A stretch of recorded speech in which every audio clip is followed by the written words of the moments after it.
உங்க குழந்தைக்கு கான்ஸ்டிபேஷனே வராம இருக்கணும்னா, இந்த ஒரு திணை அரிசிய உங்க குழந்தைக்கு கண்டிப்பா பண்ணி குடுங்க. வாங்க எப்படி செய்றதுன்னு பார்க்கலாம். அதுக்கு திணை அரிசிய நல்லா வாஷ் பண்ணி ஒரு 1 ஹவருக்கு ஊற வச்சு எடுத்துக்கோங்க. இப்போ பேன்ல 1 ஸ்பூன் நெய் சேர்த்து, 1/4 ஸ்பூன் சீரகம், கொஞ்சமா இஞ்சி பூண்டு பேஸ்ட் சேர்த்து நல்லா வதக்கி எடுத்துக்கோங்க. இப்போ கொஞ்சமா தக்காளி, வெங்காயம் சேர்த்து அதுவும் நல்லா வதக்கி எடுத்துக்கோங்க.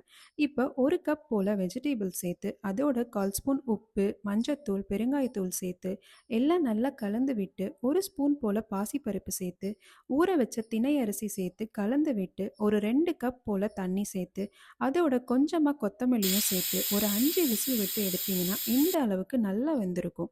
இப்போ மேஷர வச்சு மேஷ் பண்ணி, கொஞ்சமா நெய் போட்டு சர்வ் பண்ணீங்கன்னா, ஹெல்தியான திணை அரிசி கிச்சடி ரெடி.